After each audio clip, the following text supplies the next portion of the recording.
Mais uma vez estamos juntos para o nosso estudo em grupo das obras de André Luiz. Hoje, Missionários da Luz, capítulo 18. Obsessão. A conselho de orientadores experimentados, o agrupamento a que Alexandre prestava preciosa colaboração reunia-se em noites previamente determinadas para atender aos casos de obsessão. Era necessário reduzir, tanto quanto possível, a heterogeneidade vibratória do ambiente, o que compelia a direção da casa limitar o número de encarnados nos serviços de benefício espiritual. Atentem. Semelhante capítulo de nossas atividades impressionava-me fortemente, razão porque, depois de obter a permissão de Alexandre para acompanhá-lo ao trabalho, interroguei com a curiosidade de sempre. Todo obsidiado é um médium, na acepção legítima do termo? Observemos. O instrutor sorriu e considerou. Médiuns, meu amigo, inclusive nós outros, os desencarnados, todos somos. Vocês viram bem? Eu vou ler de novo. Médiuns, meu amigo, inclusive nós outros, os desencarnados também são médiuns. Em vista de sermos intermediários do bem que procede de mais alto, quando nos elevamos, ou portadores do mal, colhido nas zonas inferiores, quando caímos em desequilíbrio. Nós vimos, eu vou abrir um parênteses já aqui, porque eu não sei se eu vou lembrar disso lá, porque eu fiz essa lição faz tempo. Em várias oportunidades, no nosso lar, quando recebem visita do mais alto, que põe todos numa plateia, e o espírito aparece lá na frente, ele não veio andando, ele apareceu lá na frente. O que aconteceu? Um fenômeno de materialização espírita lá no plano espiritual. Há vários casos, nós poderíamos listá-los sem número. Isso é uma tarefa que cada um de nós deveria fazer, observar esses detalhes e absorver para o nosso conhecimento. Seguindo, o obsidiado, porém, acima de médium de energias perturbadas, é quase sempre um enfermo, representando uma legião de doentes invisíveis ao olhar humano. Por isso mesmo, constitui em todas as circunstâncias um caso especial, exigindo muita atenção, prudência e carinho.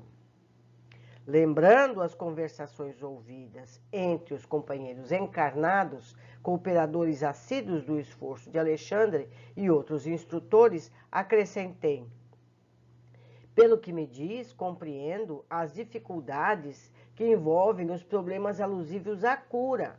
Entretanto, recordo-me do otimismo com que nossos amigos comentam a posição dos obsidiados que serão trazidos a tratamento. O generoso mentor fixou um sorriso paternal e observou: eles, por enquanto, não podem ver senão o ato presente do drama multissecular de cada um. Não ponderam que obsediado e obsessor são duas almas que carregam de muito longe, extremamente ligadas para as perturbações que lhes são peculiares. Não é um espírito que vai passando ali na esquina e faz obsessão numa pessoa. Não. Eles estão ligados há muitos séculos. Nós precisamos observar esses detalhes com mais carinho. Nossos irmãos na carne procedem acertadamente, entregando-se ao trabalho com alegria, porque de todo esforço nobre resulta um bem que fica indestrutível na esfera espiritual. No entanto, deveriam ser comedidos nas promessas de melhoras imediatas no campo físico e, de modo algum... desculpa a sirene aí da rua. Seguindo, de modo algum, deveriam formular julgamento prematuro em cada caso, porquanto é muito difícil identificar a verdadeira vítima com a visão circunscrita do corpo terrestre. A gente sempre acha que o encarnado é um coitadinho, a vítima. Nem sempre é assim. Depois de pequena pausa, continuou. Também observei o exagerado otimismo dos companheiros, vendo que alguns deles, mais levianos, chegavam a fazer promessas formais de cura às famílias dos enfermos. Você não resolve uma situação secular em um encontro de obsessão. Isso não é possível.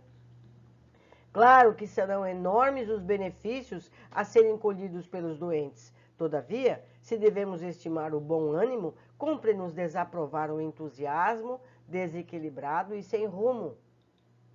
Já conhece todos os casos? Indaguei. Todos, respondeu Alexandre, sem hesitar. Dos 5 que constituirão o motivo da próxima reunião, apenas uma jovem, revela possibilidades de melhoras mais ou menos rápidas. Os demais comparecerão simplesmente para socorro, evitando agravo nas provas necessárias. Considerando muito interessante a menção especial que se fazia, perguntei: gozará a jovem de proteção diferente? O instrutor sorriu e esclareceu: não se trata de proteção, mas de esforço próprio. O obsediado, além de enfermo, representante de outros enfermos, quase sempre é também uma criatura repleta de torturantes problemas espirituais. Se lhe falta vontade firme para a autoeducação, para a disciplina de si mesmo, Está demorando para virar aqui. É quase certo que prolongará sua condição dolorosa além da morte, que acontece a um homem indiferente ao governo do próprio lar. Indubitavelmente será assediado por 1001 questões no curso de cada dia e acabará vencido, convertendo-se em joguete das circunstâncias. Imagine agora que este homem indiferente esteja cercado de inimigos que ele mesmo criou, adversários que lhe espreitam os menores gestos, tomados de sinistros propósitos, na maioria das vezes. Se não desperta para as realidades da situação, empunhando as armas da resistência e valendo-se do auxílio exterior que lhe é prestado pelos amigos, é razoável que permaneça esmagado. Esta é a definição de maior porcentagem dos casos espirituais de que estamos tratando. Não representa, porém, a característica exclusiva das obsessões de ordem geral. Existem igualmente os processos laboriosos de resgate. Nem sempre é alguma coisa maligna, às vezes é um resgate necessário. Existem igualmente os processos laboriosos de resgate, em que, depois de afastados os elementos da perturbação e da sombra, perseveram as situações expiatórias. Em todos os acontecimentos dessa espécie, porém, não se pode prescindir da adesão dos interessados, diretos na sua própria cura. Se o obsidiado está satisfeito na posição de desequilíbrio, há que esperar o término de sua cegueira, a redução da rebeldia que lhe é própria, ou o afastamento da ignorância que lhe oculta a compreensão da verdade. Ante os obstáculos dessa natureza, embora sejamos chamados com fervor por aqueles que amam particularmente os enfermos, nada podemos fazer senão semear o bem para a colheita do futuro, sem qualquer expectativa de proveito imediato. O instrutor imprimiu ligeiro intervalo à conversação e, porque visse minha necessidade de esclarecimento, prosseguiu. A jovem a que me referi está procurando a restauração das forças psíquicas por si mesma. Tem lutado incessantemente contra as investidas das entidades malignas, mobilizando todos os recursos de que dispõe no campo da prece, do autodomínio, da meditação. Não está esperando o milagre da cura sem esforço, e não obstante terrivelmente perseguida por seres inferiores, vem aproveitando toda espécie de ajuda que os amigos de nosso plano projetam em seu círculo pessoal. A diferença, pois, entre ela e os outros é de que, empregando suas próprias energias, entrará, embora vagarosamente, em contato com a nossa corrente auxiliadora, ao passo que os demais continuarão, ao que tudo faz crer, na impassibilidade dos que abandonam voluntariamente a luta edificante. Compreendi a elucidação e esperei a noite de socorro aos obsidiados, como Alexandre designava esse gênero de serviço. Não decorreram muitos dias e, em companhia do instrutor, penetrei sumamente interessado ao conhecido recinto. O pessoal estava agora reduzido.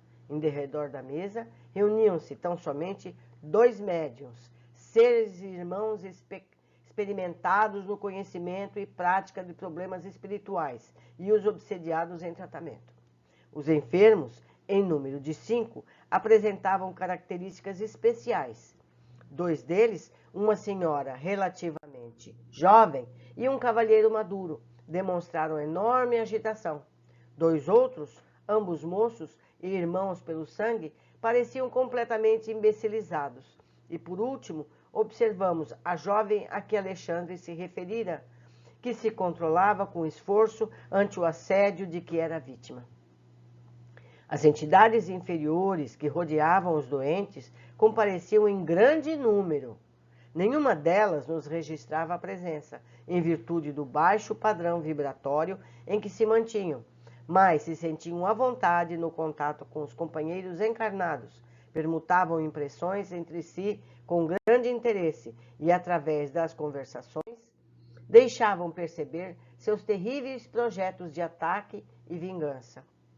Seguia-lhe atentamente a movimentação, quando fui surpreendido com a chegada de 2 amigos de nosso plano, com os quais olhavam os obsessores com certo receio. São nossos intérpretes junto das entidades perseguidoras. Olhem aqui, é um espírito médium, trabalhando como médium, porque médium todos são. Exclamou Alexandre, elucidando. Em virtude da condição em que se encontram, podem ser percebidos por elas e mantêm estreita ligação conosco ao mesmo tempo. Assinalando a serenidade com que sorriam para nós, sem partilharem de entendimento direto com os instrutores de nossa esfera ali presentes, ouvi o meu orientador explicar. Já se encontram de posse das instruções precisas aos trabalhos da noite. As criaturas desencarnadas que se congregavam ali em dolorosa perturbação retificaram, de algum modo, a linguagem que lhes era própria ao avistarem os 2 missionários. Verifiquei pela modificação à vida que ambos eram já conhecidos de todas. Um dos obsessores, evidentemente cruel, falou em tom discreto a um dos companheiros. Estão chegando os pregadores. Oxalá não nos venham com maiores exigências. Não sei o que desejam esses ministros, respondeu o interlocutor, algo irônico, porque, afinal de contas, conselho e água dão-se a quem pede. Parece-me que convidaram os da mesa a cansar-nos até o esquecimento de nossos propósitos, de fazer justiça pelas próprias mãos. Palavras o vento leva, aduziu o outro. A essa altura, os novos amigos entraram em palestra com as entidades da sombra. Um deles dirigiu-se a uma senhora desencarnada em 3 condições, que se ligava a um dos obsidiados em posição de idiotia e falou-lhe bondoso. Com que então minha irmã parece melhorada, mais forte. Ainda bem. Ela explodiu em crise de pranto. Todavia, prosseguiu o missionário sem qualquer inquietude. Acalme-se. A vingança agrava os crimes cometidos. Para restabelecer a felicidade perdida, a minha amiga é necessário esquecer todo o mal, enquanto abrigar pensamentos de ódio não poderá atingir as melhoras que deseja. A cólera perseverante constitui estado permanente de destruição. Não conseguirá articular os elementos da paz íntima até que perdoe de coração. É quase impossível, respondeu a interpelada. Este homem afrontou meu ideal de mulher, lançou-me a corrupção, escarneceu de minha sorte, transformou-me o destino em corrente de males. Não será justo que pague agora? Não apregoam que o Pai é justo? Eu não vejo, porém, o Pai. E preciso fazer justiça, usando minhas próprias forças. E por que o doutrinador desencarnado,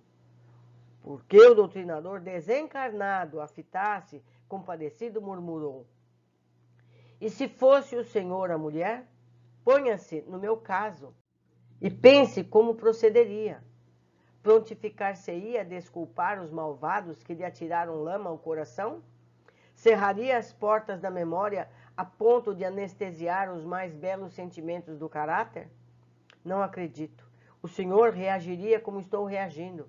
Há condições para perdoar, e as condições que eu imponho na qualidade de vítima são as de que o meu verdugo experimente também o sarcasmo da sorte. Ele infelicitou-me, voltou ao mundo, preparou-se para uma vida regalada e considerações sociais. Titulou-se para conquistar a estima alheia. O que me deve? Também eu, noutro tempo, não era digna de respeito geral? Não me candidatara a uma existência laboriosa e honesta, com o firme propósito de servir a Deus? Acompanhava a discussão com forte interesse, admirando o individualismo que caracteriza cada criatura, ainda mesmo além da morte do corpo.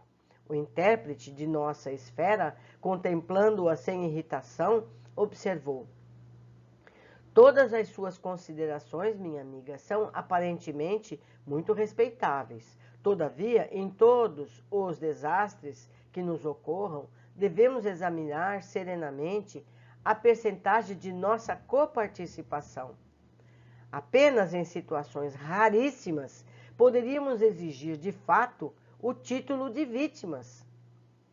Na maioria dos acontecimentos dessa natureza, porém, temos a nossa parte de culpa. Não podemos evitar que a ave de rapina cruze os ares sobre as nossas frontes, mas podemos impedir que faça ninho em nossas cabeças. Nesse ponto, a interlocutora, parecendo melindrada, acentuou asperamente: suas palavras são filhas da pregação religiosa, mas eu estou à procura de justiça. E com um riso irônico, terminava: aliás, da justiça pregoada por Jesus. O missionário não se exaltou ante o sarcasmo do gesto que acompanhou a observação ingrata e disse-lhe bondoso: a justiça, quantos crimes se praticam no mundo em seu nome? Quantos homens e mulheres que, em procurando fazer justiça sobre si mesmo, nada mais fazem que incentivar a tirania do eu? Refere-se a irmã do Divino Mestre. Que espécie de justiça reclamou o Senhor para ele? Quando vergava sobre a cruz? Nesse sentido, minha amiga, o Cristo nos deixou normas de que não devemos esquecer. O Mestre mantinha-se vigilante em todos os atos alusivos à justiça para os outros. Defendeu interesses espirituais da coletividade até a suprema renunciação. Entretanto, quando surgiu a ocasião de seu julgamento, guardou silêncio e conformação até o fim. Naturalmente, não desejou o Mestre, com semelhante atitude, desconsiderar o serviço sagrado dos juízes retos no mundo carnal, mas preferiu adotá-la, estabelecendo o padrão de prudência para todos os discípulos de seu Evangelho, nas mais diferentes situações. Ao se tratar de interesses alheios, minha irmã, devemos ser rápidos na justificação legítima. Entretanto, quando os assuntos difíceis e dolorosos nos envolvem o eu, convém moderar todos os impulsos de reivindicação. Nem sempre a nossa visão incompleta nos deixa perceber a altura da dívida que nos é própria. E na dúvida é lícita a abstenção. Acredita que Jesus tivesse algum débito para merecer a sentença condenatória? Ele conhecia o crime que se praticava, possuía sólidas razões para reclamar o socorro das leis. No entanto, preferiu silenciar e passar, esperando-nos no campo da compreensão legítima. É que o mestre, acima do olho por olho, das antigas disposições da lei, ensinou o amai-vos uns aos outros, praticando-o invariavelmente. Confirmou a legalidade da justiça, mas proclamou a divindade do amor. Demonstrou que será sempre heróico o lado de defender os que merecem, mas se absteve de fazer justiça para si mesmo, para que os aprendizes de sua doutrina estimassem a prudência humana e a fidelidade divina nos problemas graves da personalidade, fugindo aos desvairios que as paixões do eu podem desencadear nos caminhos do mundo. A interlocutora, em face à argumentação veemente e bela, emudeceu, fortemente impressionada. E Alexandre, que seguia também comovido as explicações do intérprete, observou-me. O trabalho de esclarecimento espiritual, depois da morte, entre as criaturas, exige de nós outros muita atenção e carinho. É preciso saber semear na terra abandonada dos corações desiludidos, que se afastam da crosta sob tempestade de ódio e angústia desconhecida. Diz o livro sagrado que no princípio era o Verbo. Também aqui, diante do caos desolado dos espíritos infelizes, é necessário utilizar o Verbo no princípio da verdadeira iluminação. Não podemos criar sem amor, e somente quando nos prepararmos devidamente, edificaremos com êxito para a vida eterna, silenciando a entidade que fora criteriosamente advertida. Passei a observar a senhora, ainda jovem, que se mostrava sob irritação forte no recinto, preocupado com os amigos encarnados. Diversos perseguidores invisíveis à perseguição terrestre mantinham-se ao lado dela, impondo-lhe terríveis perturbações, mas de todos eles sobressaía um obsessor infeliz, de maneiras cruéis. Colara-se-lhe ao corpo em toda a sua extensão, dominando-lhe todos os centros de energia orgânica. Identificava a luta da vítima e buscava resistir quase inutilmente. Meu bondoso orientador percebeu minha estranheza e explicou. Este, André, representa um caso de possessão completa, porque ele se ligava a todo o corpo da pessoa, da vítima. Vítima, entre aspas, como já aprendemos. E dirigindo-se ao intérprete, que argumentava momentos antes, recomendou-lhe estabelecer ligeiro diálogo com o perseguidor temível, para que eu ajuizasse quanto ao assunto. Sentindo-se tocado pela destra carinhosa do nosso companheiro, o infortunado gritou: não me venha ensinar o caminho do céu. Conheço minha situação e ninguém pode deter o meu braço vingador. Não desejamos forçá-lo, meu irmão, acentuou o amigo com serenidade evangélica. Tranquilize-se, enquanto alimentar propósitos de vingança, será castigado por si mesmo. Ninguém o molesta senão a própria consciência. As algemas que o prende à inquietude e à dor foram fabricadas pelas suas próprias mãos. Nunca, bradou o desventurado, nunca. E ela? Fez acompanhar a pergunta de horrível expressão e continuou. O senhor, que prega a virtude, justifica a escravidão de homens livres? Acredita no direito de construir senzalas para humilhar os filhos do mesmo Deus? Essa mulher foi perversa para nós todos. Além do meu esforço vingador, vibram o ódio outros corações que não a deixam descansar. Persegui-la-emos onde for. Esboçou um gesto sinistro e prosseguiu. Por simples capricho, ela vendeu minha esposa e meus filhos. Não é justo que sofra até que o restitua a mim? Será crível que Jesus, o Salvador por excelência, aplaudisse o cativeiro? O nosso intérprete, muito calmo, obtemperou. O mestre não aprovaria a escravidão. Contudo, meu amigo, recomendou-me o perdão recíproco, sem o qual Nunca nos desvencilharemos do cipoal de nossas faltas.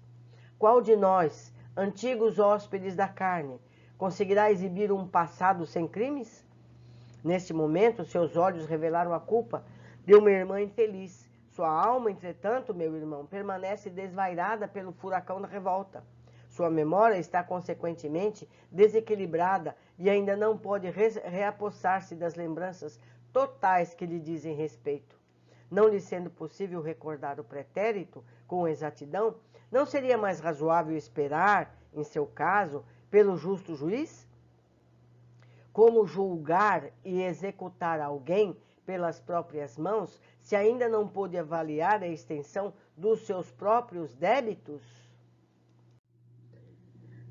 O revoltado parecia chocar-se entre os argumentos ouvidos, mas longe de recapitular em sua posição de perseguidor, respondeu asperamente: para os mais fracos, suas observações serão valiosas. Não para mim, porém, que conheço as sutilezas dos pregadores na sua esfera. Não abandonarei meus propósitos. Minha situação não se resolverá com simples palavras. Nosso companheiro, compreendendo o endurecimento do antagonista e apiadando-se-lhe da ignorância, continuou em tom fraterno: não se trata de sutileza, e sim de bom senso. Aliás, não desejo retirar-lhe as razões de natureza individualista, mesmo porque vigorosos laços unem-se-lhe à influenciação à mente da vítima. Entretanto, apelo para os sentimentos nobres que ainda vibram em seu coração, fazendo-lhe reconhecer que, sem as desculpas recíprocas, não liquidaremos nossos débitos. Em geral, o credor exigente é cego para com os próprios compromissos. A sua reclamação, na essência, deve ser legítima. No entanto, é estranhável o seu processo de cobrança, no qual não descubro qualquer vantagem, visto que suas atividades de vingador, além de aprofundar suas chagas íntimas, tornam-no antipático aos olhos de todos os companheiros.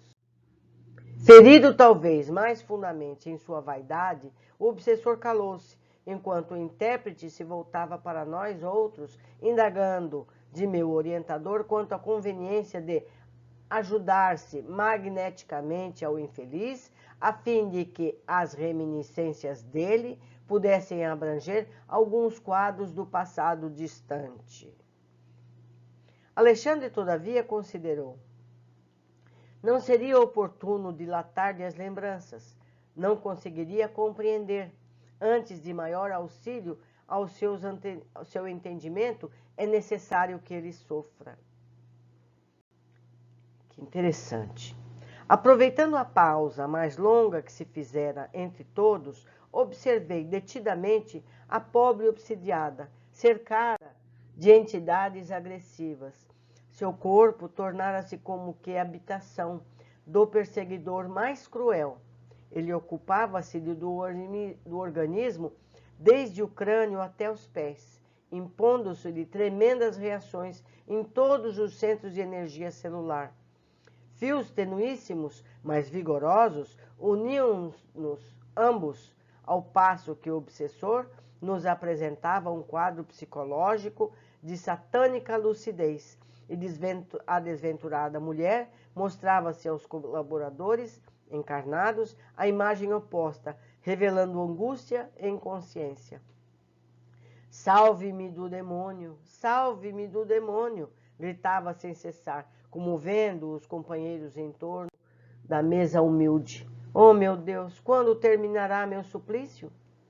Olhos desmesuradamente abertos, como a fixar os inimigos invisíveis à obsessão comum, bradava angustiosamente após ligeiros instantes de silêncio. Chegaram todos do inferno. Estão aqui, ai, ai. Seus gemidos semelhavam-se a longos silvos estentorosos.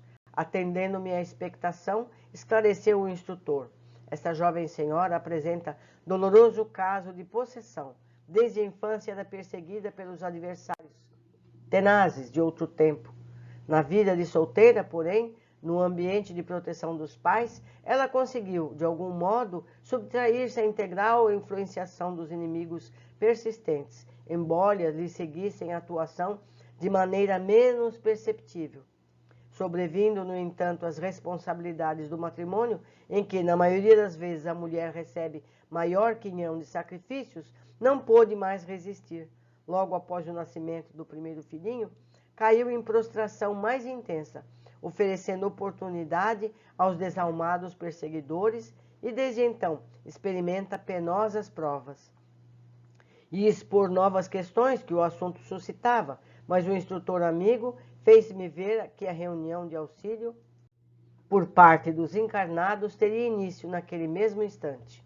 Precisávamos manter o concurso vigilante da fraternidade. Observei, agradavelmente surpreendido, as emissões magnéticas dos que se reuniam ali, em tarefa de socorro, movida pelo mais santo impulso de caridade redentora. Nossos técnicos em cooperação avançada valiam-se do fluxo abundante de forças benéficas, improvisando admiráveis recursos de assistência. Mas não só os obsidiados, mas também os infelizes perseguidores.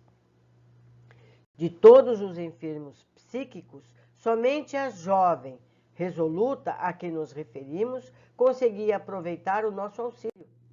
100%. Identificava-lhe o valoroso esforço para reagir contra o assédio dos perigosos elementos que a cercavam. Envolvida na corrente de nossas vibrações fraternas, recuperara a normalidade orgânica absoluta, embora em caráter temporário. Sentia-se tranquila, quase feliz. Apesar de manter-se em trabalho ativo, Alexandre chamou minha atenção, assinalando o fato. Esta irmã, disse o orientador, permanece de fato no caminho da cura. Percebeu a tempo que a medicação, qualquer que seja, não é tudo no problema da necessária restauração do equilíbrio físico. Já sabe que o socorro de nossa parte representa material que deve ser aproveitado pelo enfermo desejoso de restabelecer-se. Por isso mesmo, desenvolve toda a sua capacidade de resistência, colaborando conosco no interesse próprio. Observe. Efetivamente, sentindo-se amparada pela nossa extensa rede de vibrações protetoras, a jovem emitia vigoroso fluxo de energias mentais, expelindo todas as ideias malsãs que os desventurados obsessores lhe haviam depositado na mente, absorvendo em seguida os pensamentos regeneradores e construtivos que a nossa influenciação lhe oferecia. Aprovando-me o minucioso exame com um gesto significativo, Alexandre tornou a dizer: apenas o doente convertido voluntariamente em médico de si mesmo atinge a cura positiva. No doloroso quadro das obsessões, o princípio é análogo. Se a vítima capitula sem condições ante o adversário, entrega-se-lhe totalmente e torna-se possessa, após transformar-se em autômano, à mercê de perseguidor? Se possuir vontade frágil e indecisa, habitua-se à persistente atuação dos verdugos e vicia-se no círculo de irregularidades de muito difícil corrigenda, porquanto se converte aos poucos em polos de vigorosa atração mental aos próprios algozes. Em tais casos, nossas atividades de assistência estão quase circunscritas a meros trabalhos de socorro, objetivando resultados longínquos. Quando encontramos, porém, um enfermo interessado na própria cura, valendo-se de nossos recursos para aplicá-los à edificação interna, então podemos prever triunfos imediatos. Calando-se, o instrutor prosseguiu, observando os serviços que se desenrolavam no recinto. O doutrinador encarnado, companheiro de grande e bela sinceridade, era o centro de um quadro singular. Seu tórax convertera-se em foco irradiante, e cada palavra que lhe saía dos lábios semelhava-se a um jato de luz, alcançando diretamente o alvo, fosse ele os ouvidos perturbados, dos enfermos ou o coração dos perseguidores cruéis. Suas palavras eram, com efeito, de uma simplicidade encantadora, mas a substância sentimental de cada uma assombrava pela sublimidade, elevação e beleza. Reparando-me a estupefação, Alexandre veio em meu socorro esclarecendo. Estamos aqui numa escola espiritual. O doutrinador humano encarrega-se de transmitir as lições. Você pode registrar, porém, que, para ensinar com êxito, não basta conhecer as matérias do aprendizado e ministrá-las. Antes de tudo, é preciso senti-las e viver-lhes substancialmente no coração. O homem que apregoa o bem deve praticá-lo, se não deseja que as suas palavras sejam carregadas pelo vento, como o simples eco de um tambor vazio. O companheiro que ensina a virtude, vivendo-lhe as grandezas em si mesmo, tem o verbo carregado de magnetismo positivo, estabelecendo edificações espirituais nas almas que o ouvem. Sem essa característica, a doutrinação quase sempre é vã. Vendo o quadro expressivo analisado pelo esclarecimento do instrutor, compreendi que o contágio pelo exemplo não constitui fenômeno puramente ideológico, mas sim que é um fato científico nas manifestações magnéticos mentais. Com exceção da própria irmã, que se encontrava possessa, os demais obsidiados naqueles momentos ficavam livres da influência direta dos perseguidores. Entretanto, menos a jovem que reagia valorosamente, os outros apresentavam singular inquietude, ansiosos de se reunirem de novo no campo da atração dos algozes. Veja só que coisa. Auxiliares nossos haviam arrebatado os verdugos, expulsando-os daqueles corpos enfermos e atormentados. Todavia, os interessados nas melhoras físicas psíquicas primaram pela ausência íntima, conservando-se a longa distância espiritual dos ensinamentos do doutrinador encarnado, ao influxo dos mentores do mais alto. Ministrava com admirável sentimento.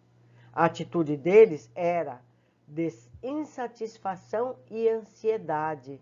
Dir-se-ia que não suportavam a separação dos obsessores invisíveis. Olhem só, habituado a enfermos que, pelo menos, aparentemente demonstravam desejo de cura. Aparentemente demonstravam desejo de cura. Estranhei a posição mental daqueles que se reuniam em pequenino grupo à nossa frente, tão lamentavelmente desinteressado do remédio que a espiritualidade lhe oferecia por amor. Alexandre percebeu minha surpresa e observou-me. Em geral, 90% dos casos de obsessão que se verificam na crosta constituem problemas dolorosos e intrincados.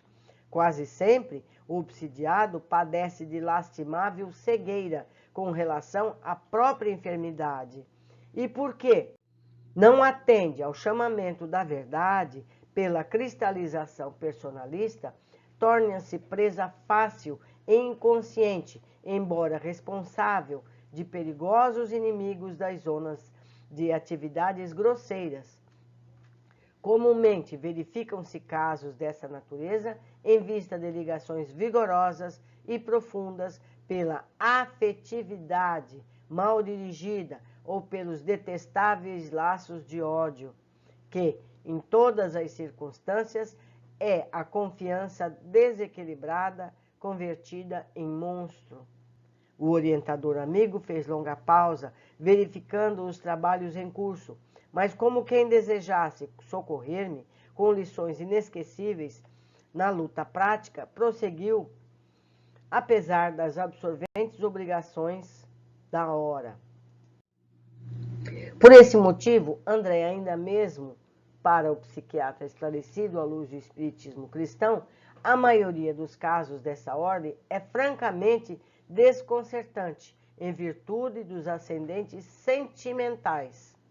Cada problema destes exige solução diferente, porque são casos diferentes. Além disso, importa notar que os nossos companheiros encarnados observam somente uma face da questão, quando cada processo deste teor se caracteriza por aspectos infinitos com vistas ao passado dos protagonistas encarnados e desencarnados. Diante do obsidiado, fixam apenas um imperativo imediato, o afastamento do obsessor.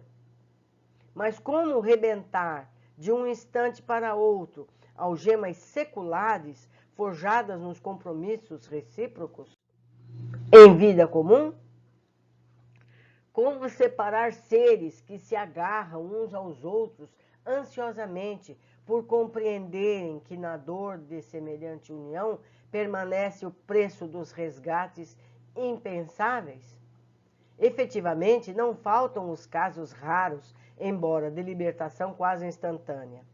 Aí, porém, vemos o fim de laborioso processo redentor, ou então encontramos o doente que, de fato, faz violência a si mesmo, a fim de abreviar a cura necessária.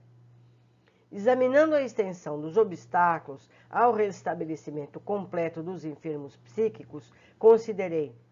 Depreende-se então que Alexandre, porém, não me deixou terminar, cortando-me a frase inoportuna, respondeu: já sei o que vai dizer.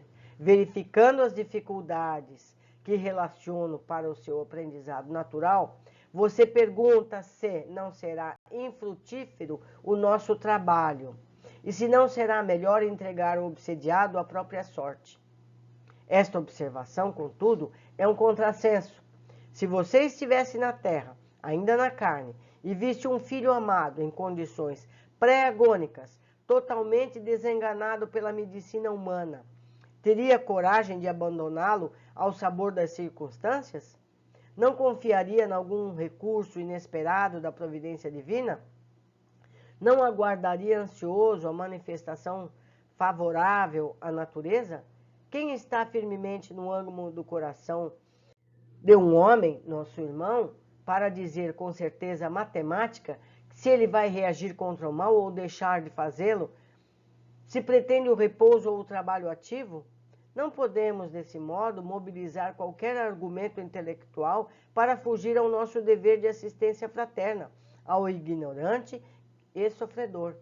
Urge atender a nossa parte de obrigação imediata, compreendendo que a construção do amor é também uma obra de tempo. Nenhuma palavra, nenhum gesto ou pensamento nos serviços do bem permanece perdido. Compreendi a nobreza da observação e mantive-me em silêncio. E porque o meu orientador voltasse a cooperar ativamente nos trabalhos em andamento, passei a examinar os doentes psíquicos, enquanto o doutrinador terreno prosseguia em sua luminosa tarefa de evangelização. A jovem que reagia contra a perigosa atuação dos habitantes das sombras demonstrava regular normalidade em seu aparelho fisiológico. Semelhava-se a alguém que movimentava todas as possibilidades na defensiva para conservar intacto o equilíbrio da própria casa.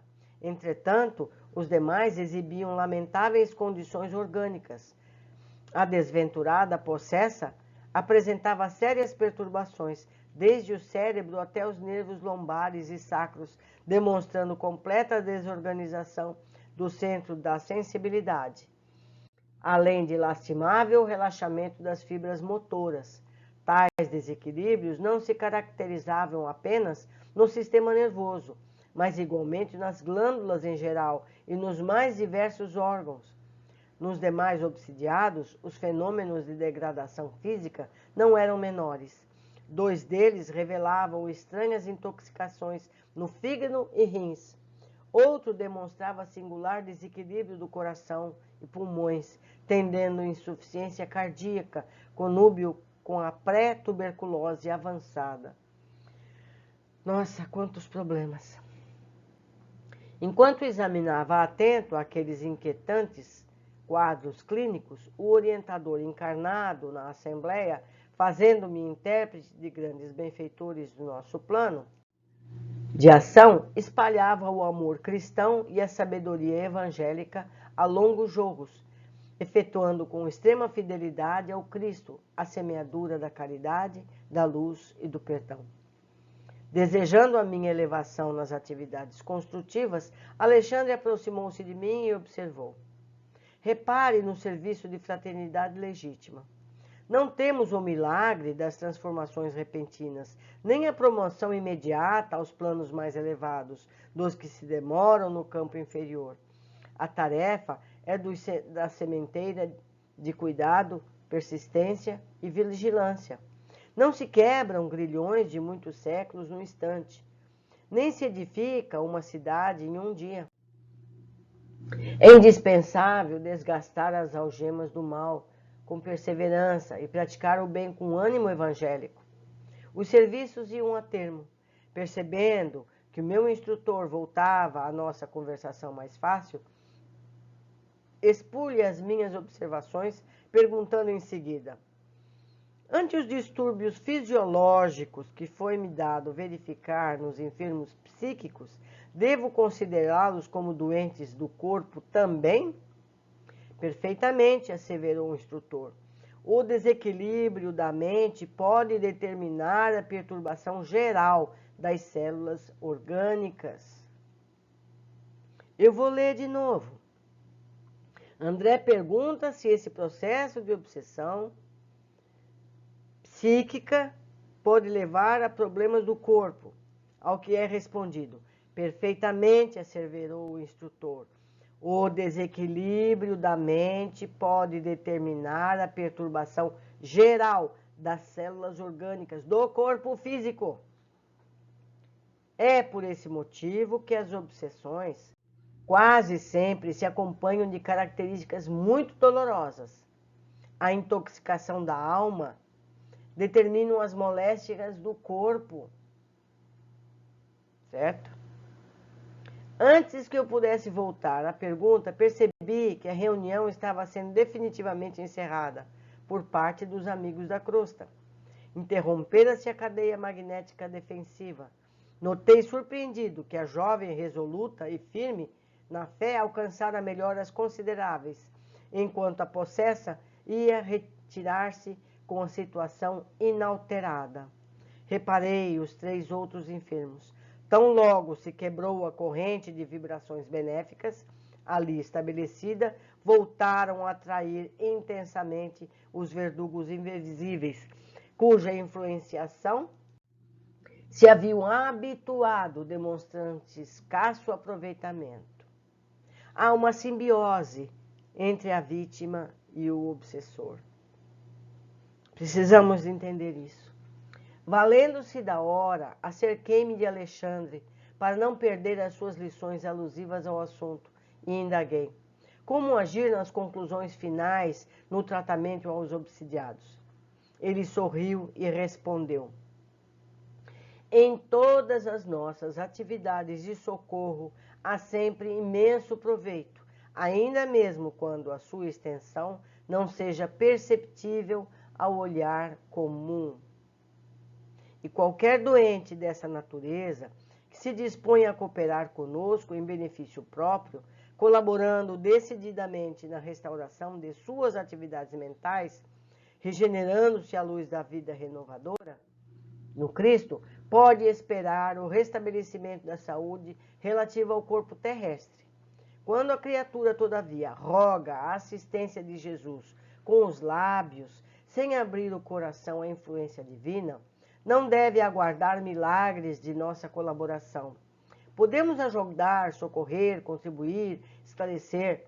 Não é, porém, possível improvisar recursos cuja organização é trabalho exclusivo dos interessados. Penaliza-me, porém, o quadro clínico dos obsidiados infelizes. Considerei sob forte impressão quão dolorosa a condição física de cada um. Sim, revidou o instrutor, o problema da responsabilidade não se circunscreve a palavras. É questão vital no caminho da vida. Preservando os seus filhos contra os perigos, o rebaixamento criou Deus os aparelhamentos das luzes religiosas, acordando as almas para a glorificação imortal. Raros homens, entretanto, se dispõem a respeitar os desígnios da religião, olvidando voluntariamente que as menores quedas e mínimas viciações ficam impressas na alma, exigindo retificação.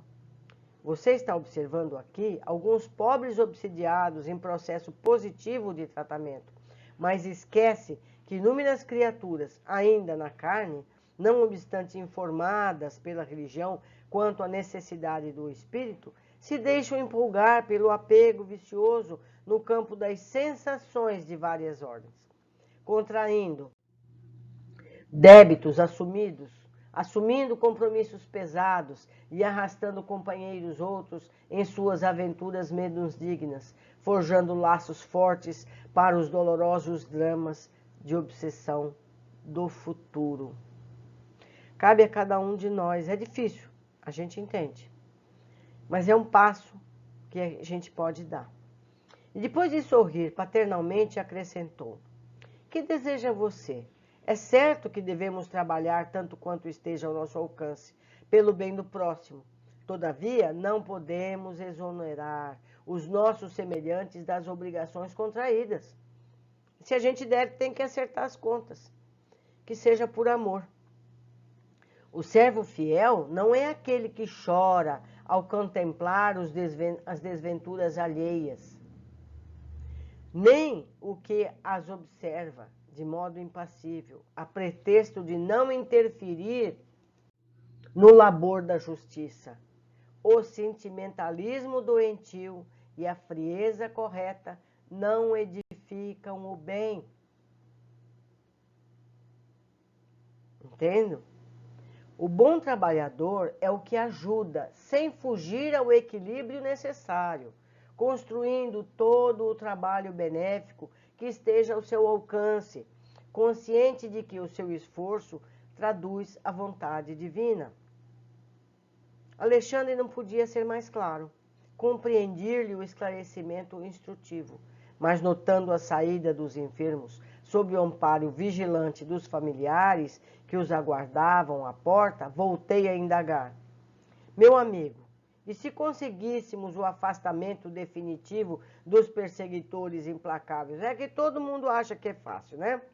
Vai lá, tira, separa e está resolvido.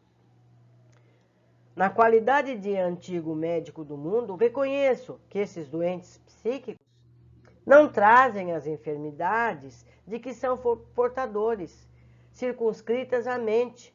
Com exceção da jovem, que reage valorosamente, os demais revelam estranhos desequilíbrios do sistema nervoso, com distúrbios do coração, fígados, rins e pulmões. Admitamos que fosse obtida a conversão dos verdugos que os atormentam. Voltariam depois disso à normalidade orgânica? Alcançariam o retorno à saúde completa? Alexandre meditou alguns momentos antes de responder e asseverou em seguida: André, o corpo de carne é como se fora um violino entregue ao artista, que nesse caso é o espírito encarnado. Torna-se indispensável preservar um instrumento dos animáculos destruidores e defendê-lo contra os ladrões. Observou a jovem que tudo faz por guardar-se do mal? Tem estado a cair sob golpes dos perseguidores que lhe assediam impiedosamente o coração. Entretanto, como alguém que atravessa longa e perigosa senda sobre o abismo, confiante em Deus, ela tem recorrido à prece incessantemente, estudando a si mesma, mobilizando as possibilidades de que dispõe para não perturbar a ordem dentro dela própria. Na tentação de que é vítima, tem essa irmã a provação que a redime. Ela, porém, com o heroísmo silencioso do seu trabalho, tem estabelecido os próprios perseguidores, compelindo-os à meditação e à disciplina. Segundo vê, essa lutadora sabe preservar um instrumento que lhe foi confiado, convertida em doutrinadora dos verdugos, pelo exemplo de resistência ao mal, transforma os inimigos, iluminando a si mesma. Vemos? Ante a colaboração desta natureza, temos o problema da cura altamente facilitado. Não se verificará, porém, o mesmo com aqueles que não se acautelam com a defesa do instrumento corporal. Entregue aos malfeitores, o violino simbólico a que nos referimos pode permanecer semidestruído. E ainda que seja restituído ao legítimo possuidor, não pode atender ao trabalho da harmonia com a mesma exatidão de outro tempo. Um Stradivarius pode ser autêntico, mas não se fará sentir com as cordas rebentadas. Como vemos, os casos de obsessão apresentam complexidades naturais, e na solução deles não podemos prescindir do concurso direto dos interessados. Compreendo, exclamei. E em virtude da pausa mais longa que o mentor imprimiu à conversação, obtemperei. Convenhamos, porém, que os perseguidores se convertam, que se afastem definitivamente do mau caminho, depois de se viciarem o organismo das vítimas durante longo tempo. Nesse caso, não terão elas o restabelecimento imediato? Imediato? Não recuperarão o equilíbrio fisiológico integral? Com a bondade que lhe é peculiar, Alexandre respondeu: já observei acontecimentos dessa ordem, e quando se verificam, os antigos verdugos se transformam em amigos, ansiosos de reparar o mal praticado. Por vezes, conseguem, recebendo ajuda dos planos superiores, a restauração da harmonia orgânica naqueles que lhe suportam a desumana influência. No entanto, na maioria dos casos, as vítimas não mais restabelecem o equilíbrio do corpo. Ou seja, é possível, mas isso é raríssimo. E permanecem de saúde incompleta até o sepulcro? Perguntei, fortemente impressionado. Sim, elucidou Alexandre tranquilamente. Observando-me, porém, o espanto enorme, o orientador acrescentou: seu assombro prende-se ainda à deficiente análise humana. O perseguidor, reconhecido como tal entre os companheiros encarnados, pode revelar modificações, mas talvez a suposta vítima não esteja convertida. Vemos? Na obsessão, as dificuldades não são unilaterais. O eventual afastamento do perseguidor nem sempre significa a extinção da dívida. Em qualquer parte do universo, André, receberemos sempre de acordo com as nossas próprias obras, O assunto sugeria grandes e belas interrogações, mas exigências outras requisitavam-nos mais além. Alexandre dispôs a partir, despedindo-se afetuoso dos cooperadores, e acompanhei-o em silêncio, meditando na grandeza das mínimas disposições da justiça divina. Meus amigos, esse capítulo vasto seria ótimo um seminário imenso sobre esse tema, pois é o que mais leva pessoas aos centros espíritas, é a dor da obsessão. Vamos à análise, certamente parcial, de tudo que foi dito aqui. Pois é claro que muitos parágrafos deveriam ter sido destacados e explicados agora a seguir. Eu conto com a cooperação de vocês para que tragam esses pequenos detalhes que ficaram para trás para a nossa discussão, seja no contato pessoal, seja nos comentários no YouTube ou no Facebook. Vamos lá. Primeira observação. Era necessário reduzir, tanto quanto possível, a heterogeneidade vibratória do ambiente, o que compelia a direção da casa a limitar o número de encarnados nos serviços de benefício espiritual. Ou seja, as pessoas presentes nos trabalhos de atendimento espiritual dessa natureza, precisam estar seriamente atuantes na tarefa, centradas na atividade e não dispersas em suas preocupações pessoais e tampouco movidas por curiosidades levianas. O número de pessoas presentes deve ser apenas o necessário. Quanto mais pessoas, mais difícil manter o foco no trabalho. Mais pessoas podem dispersar o pensamento, dificultando o trabalho dos espíritos amigos. Porque nesse momento é preciso haver uma vibração magnética coesa. Então, no mínimo, essas pessoas que participam, não diretamente do trabalho, se estiverem presentes, precisam estar com pensamentos dignos, em oração, em qualquer atividade, menos a atividade pessoal. Ela não pode lembrar do que tem que fazer amanhã, do que foi feito a ela, não deve considerar casos semelhantes que ela conheça. Então, no mínimo, uma prece. No mínimo, estar em estado de prece. André pergunta a Alexandre se todos obsediados é médium. E ele responde que todos somos, de alguma forma, médiuns, mesmo os desencarnados. E diz ainda, o obsediado, porém, acima de médium, quer dizer, além de ele ser um médium de energias perturbadas, é quase sempre um enfermo, representando uma legião de doentes invisíveis ao olhar humano. Percebemos que ele inclui os espíritos obsessores, também como doentados. Todos estão precisando de auxílio e esclarecimento.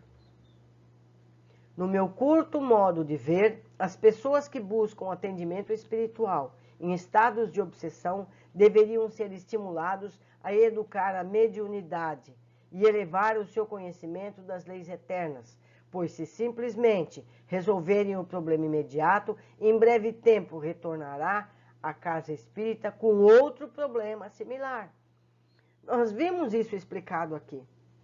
A pessoa liberta da situação, em seguida ela retoma, porque ela, muitas vezes, atrai o mesmo obsessor, porque existe uma simbiose. O caso que as juntou é delas numa vida anterior. Então, somente o amor mútuo, somente a mudança de hábito vai fazer com que a pessoa que atraiu essa obsessão se liberte desse mesmo obsessor e de muitos outros. Então, a transformação necessária é muito grande. Seguindo, esclarece Alexandre que entre o obsessor e o obsidiado há trama multissecular de cada um deles. Não ponderam que o obsediado e o obsessor são duas almas a chegarem de muito longe, extremamente ligadas nas perturbações que lhes são peculiares. É muito difícil identificar a verdadeira vítima com visão circunscrita ao corpo terrestre e ao momento atual.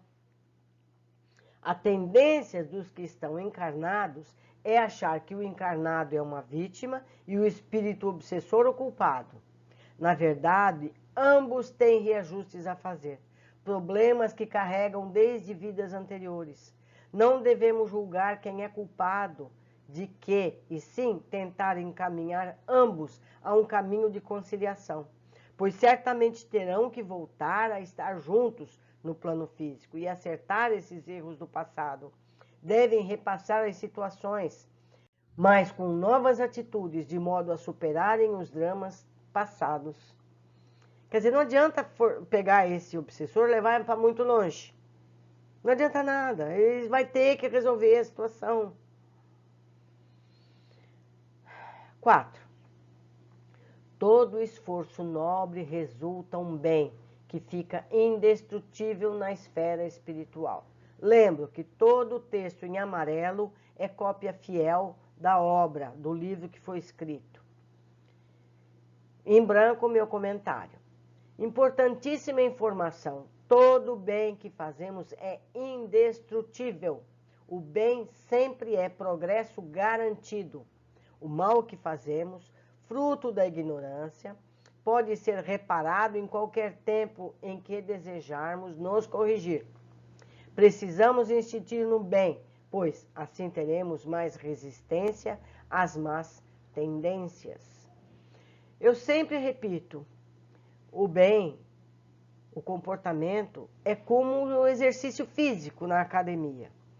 Você tem que insistir no exercício até que ele faça parte de nós. Então, você vai levantar o peso até que o seu corpo tenha sido modificado.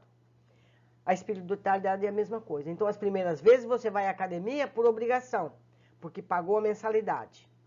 É a mesma coisa. Você vai fazer o bem de forma como um dever. Eu não estou fazendo porque eu gosto, estou fazendo porque eu preciso. Mas à medida que você vai fazendo repetidamente aquele gesto benéfico, você vai se acostumando com aquilo e chega a um ponto que você precisa de fazer o bem. Faz parte de você. Certo? Seguindo. Diz Alexandre que não se deve fazer promessas formais de cura às famílias dos enfermos, dos que chegam doentes por obsessão. Vale observar que não podemos, em tempo algum, prometer o que cabe aos outros realizar.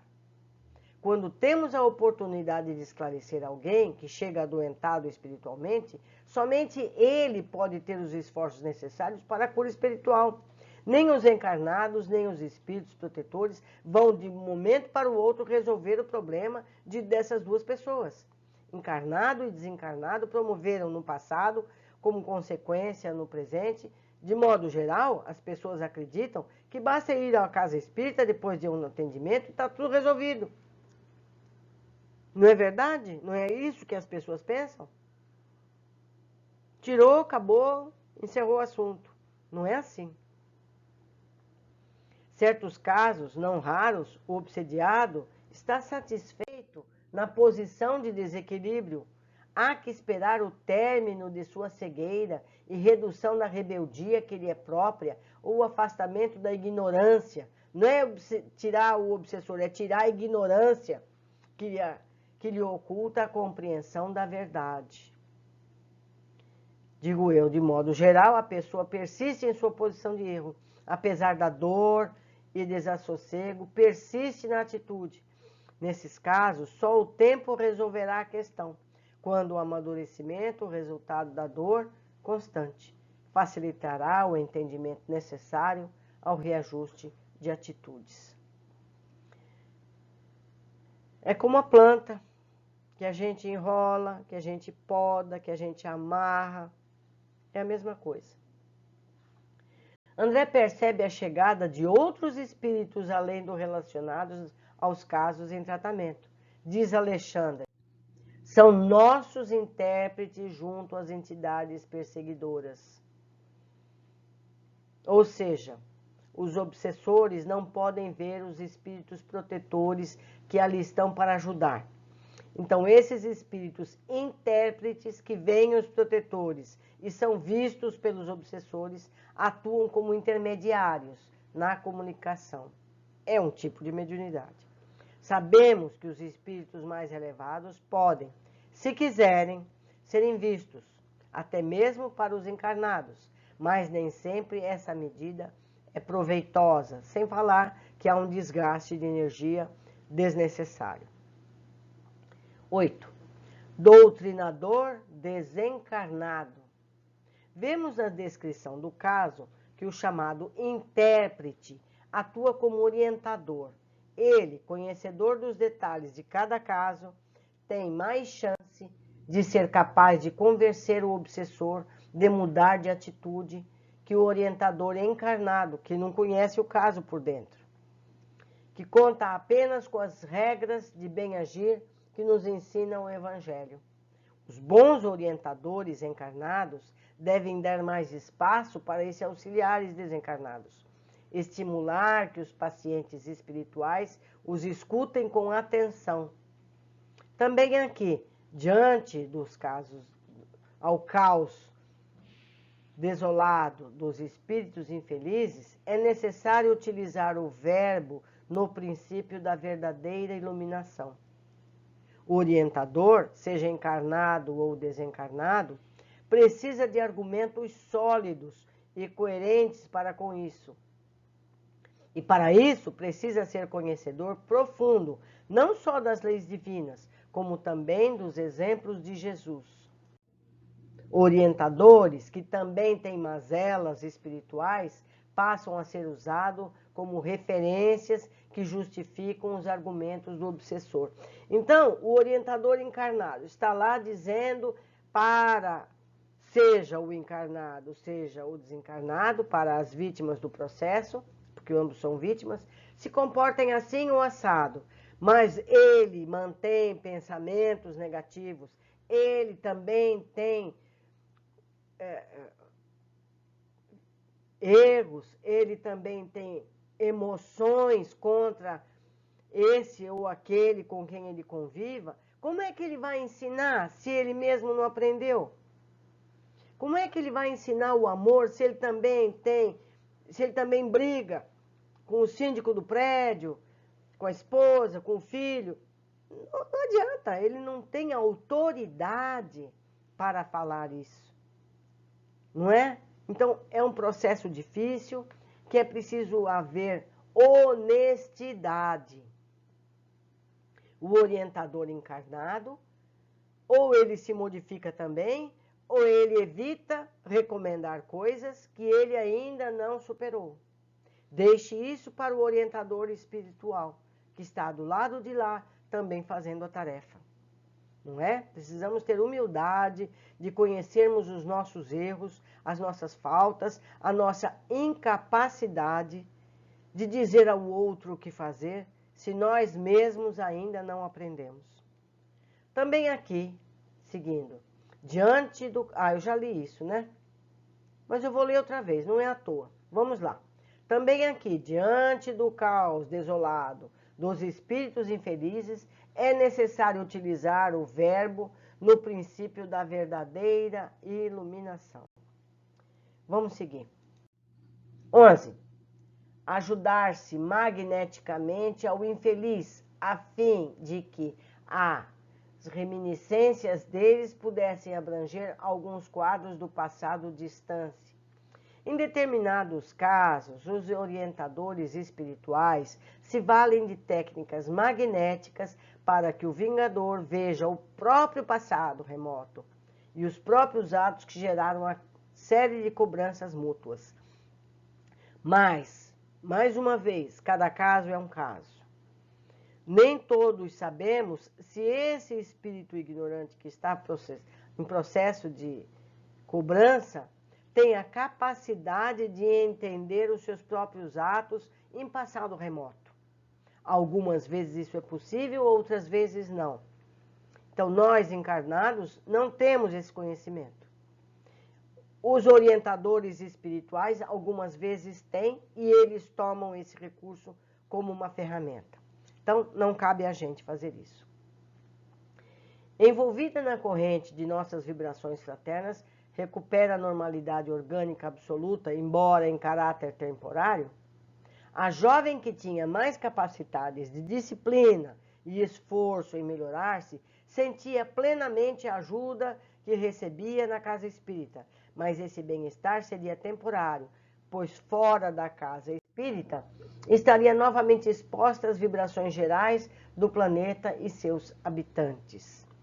Então, a pessoa que passa por um processo dessa natureza é a mesma coisa que um dependente químico. Ele precisa de uma disciplina maior, ele precisa de uma constância maior.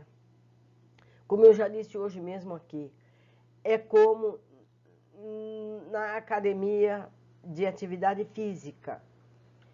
Seria interessante que ela tivesse uma atividade de caridade, ajuda ao próximo, semanal, ela ir lá e ajudar naquilo que ela tiver aptidão, porque disso depende o seu comportamento. É importante que ela tenha um hábito de leitura edificante, diária, porque ela vai ajudar a si mesma e vai ajudar aquele que a está acompanhando. E dessa forma os dois juntos vão melhorar. É o único caminho seguro e certo de êxito. 13. Apenas o doente convertido voluntariamente em médico de si mesmo atinge a cura positiva. Caso se deixe ligar a obsessores, nossas atividades de assistência estão quase circunscritas a meros trabalhos de socorro, objetivando resultados longínquos. É como se a pessoa chegasse lá com uma fratura e nós vamos pôr ali um curativo em cima e deixar a fratura embaixo. O paciente precisa participar, com mudança de hábitos, leituras edificantes, comportamento caridoso para com as pessoas, atividade de benemerência. Não tem jeito, precisa da academia espiritual, vamos chamar assim. Ela precisa se inscrever numa academia de exercícios espirituais, fazendo o bem, se possível numa instituição, e isso tem que ser constante, seja semanal, seja o que for, precisa ir regularmente.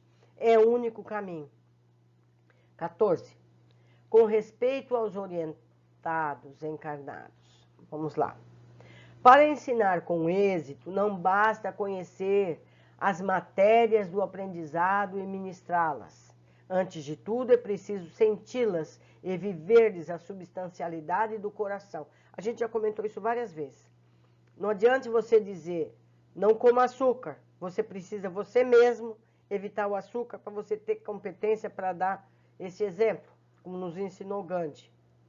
Por isso, aqueles que se colocam como orientadores em processos de desobsessão precisam ter não só caráter íntegro, conhecimento das leis evangélicas, mas também equilíbrio, ponderação, amor ao próximo, seja o obsessor ou obsidiado, pois ambos são irmãos doentes. E nós já vimos ligados.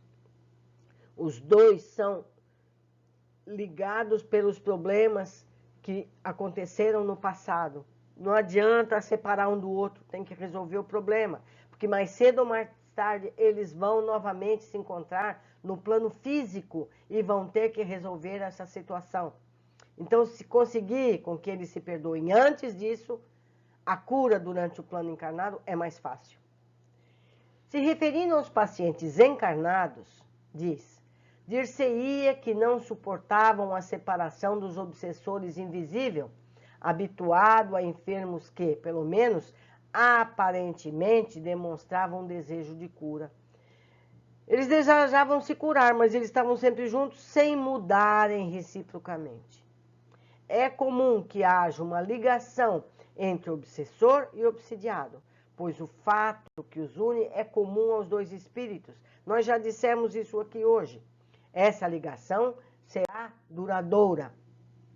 Por isso é tão importante que haja um entendimento e perdão mútuo, para que então possa ter uma vivência de paz, resolvendo finalmente a questão que os magoou por tanto tempo. A ideia de separá-los para que se curem é equivocada. Cedo ou tarde vão se encontrar e todo o processo tem reinício e às vezes agravamento. Se essa dupla, encarnado ou desencarnado, que estão em processo obsessivo, não se perdoarem, e se forem levadas a reencarnar novamente e estarem juntas, elas podem, levadas por esse ódio, agravarem ainda mais a situação, repetindo o erro mais uma vez. Então, o problema não é mais um, são dois, são quatro, são seis, e assim só se piora. Então, o único caminho é o entendimento mútuo, não tem outro. 16. Os orientadores encarnados observam apenas o momento atual, mas cada problema desses exige solução diferente. Além disso, importa notar que os nossos companheiros encarnados observam somente uma face da questão, quando cada processo desse teor se caracteriza por aspectos infinitos com vistas ao passado, dos protagonistas encarnados e desencarnados. Como poderemos avaliar as responsabilidades de cada um se não se conhece o passado? Por isso, apenas podemos estimular a pacificação da relação entre ambos. É como abrir um livro no meio e olhar uma situação. Uma pessoa ofendendo outra, agredindo outra.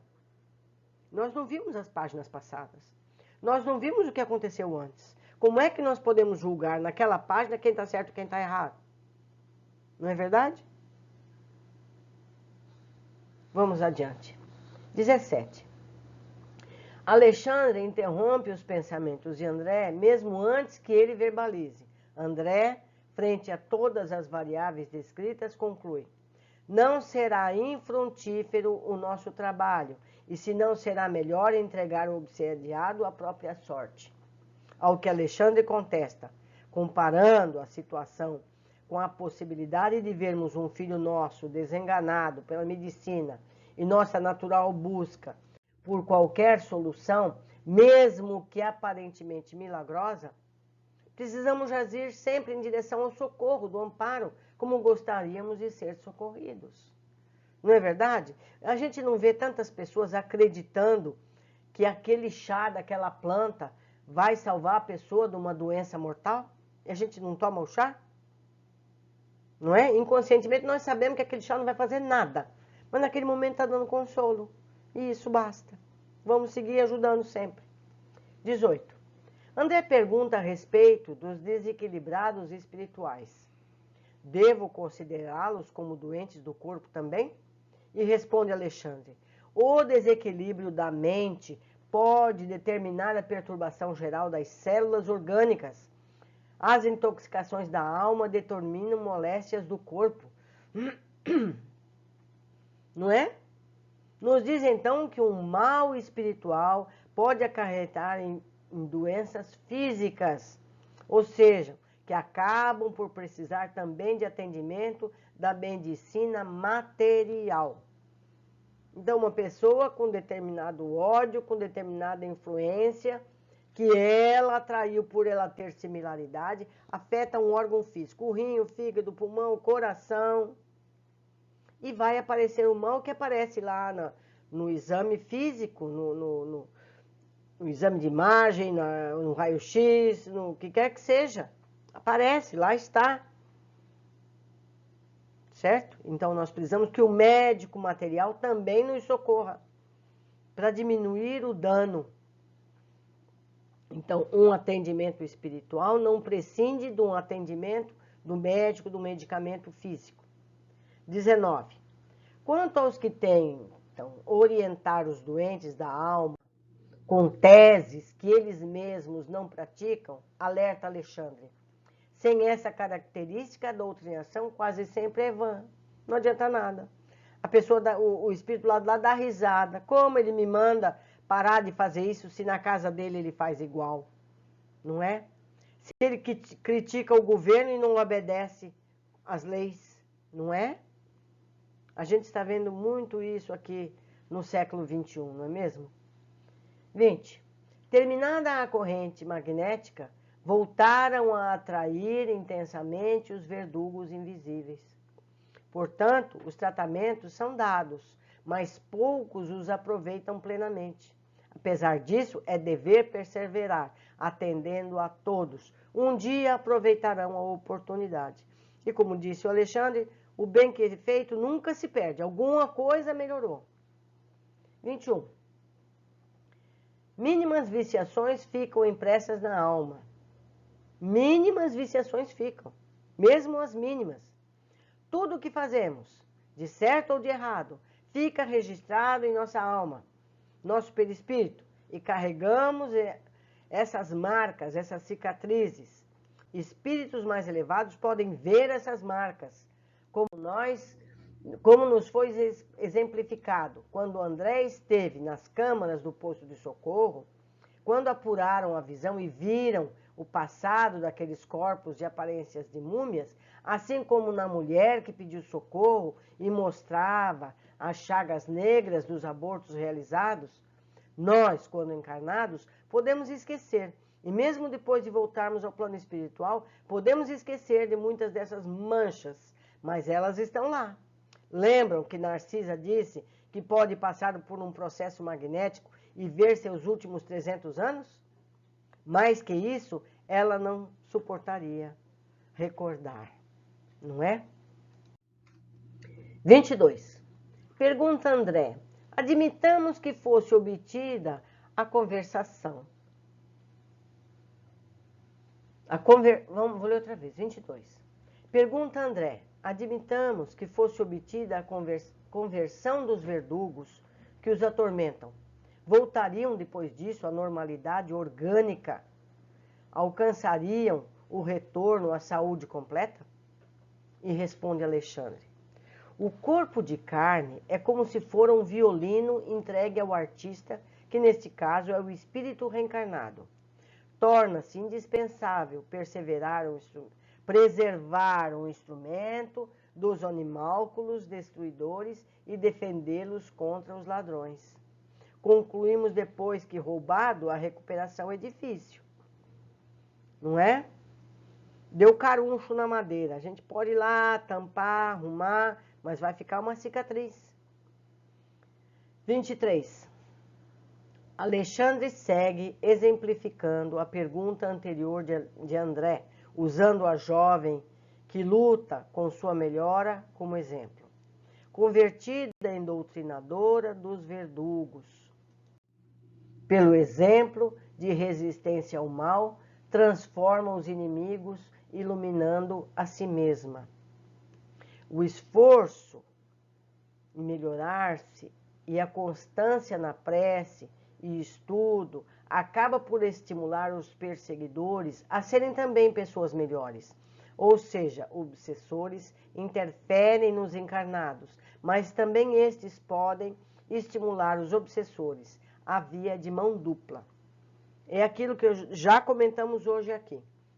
Então, aquele que se percebe perseguido por alguém desencarnado e resolver a sua situação, ele deve ter um comportamento reto, com o maior esforço possível, seja com as suas orações, suas leituras edificantes, o seu exercício no bem, na paciência, na concórdia, na fraternidade. Então, o espírito que a está acompanhando, ele vai tentar impedir isso, mas a resistência, a perseverança vai fazer com que ela melhore, a encarnada melhore, e aquele desencarnado também perceba, opa, pera lá, isso aqui traz conforto, isso aqui vai pacificar, ela melhorou o comportamento, ela não é mais como era antes. E vai ser um processo duradouro e perfeito. É o único caminho que dá resultado. 24. E completa Alexandre mais adiante, ainda falando sobre a cura física dos males relacionados à obsessão. Já observei acontecimentos dessa ordem, e quando se verificam, os antigos verdugos se transformam em amigos, ansiosos por reparar o mal praticado. Na maioria dos casos, as vítimas não mais restabelecem o equilíbrio do corpo. Quer dizer, aquele que fez todo o mal físico, aquele desencarnado, obsessor, que provocou a situação ao encarnado, levou a males físicos, uma vez que ele se regenera pelo comportamento de ambos, ele tenta reverter a situação, porque ele sabe que fez errado. Então ele quer corrigir ainda no plano espiritual o mal que fez. Dificilmente ele consegue, mas a tentativa é valorosa. 25. Isso porque o obsessor pode ter se regenerado parcialmente, mas a pseudo-vítima não. Também tem esse motivo. Então, o obsessor se regenerou, mas a vítima não. Ele continua fazendo os mesmos erros. Então, ele não consegue recuperar o seu corpo físico. O eventual afastamento do perseguidor nem sempre significa a extinção da dívida. Tem que voltar e recuperar, presencialmente os dois. Todos podemos ser perdoados, mas o ressarcimento é importante para os dois envolvidos. Ai, meus amigos, a lição, como eu já disse antes, merece ser estudada repetidamente, para que todos esses conceitos façam parte do nosso conhecimento permanente. Nós precisamos entender esse processo para que possamos ser úteis, não só para nós mesmos, para aqueles em que nós estamos constantemente aconselhando no dia a dia, para a gente não dizer besteiras, não é verdade? Temos o compromisso com a verdade. Espíritas, amai-vos. Espíritas, instruí-vos. É o que nós precisamos fazer. Foi uma alegria ter estado com vocês por essa hora e meia de estudos, que deve ser repetida muitas vezes. Foi uma alegria. Até o nosso próximo encontro.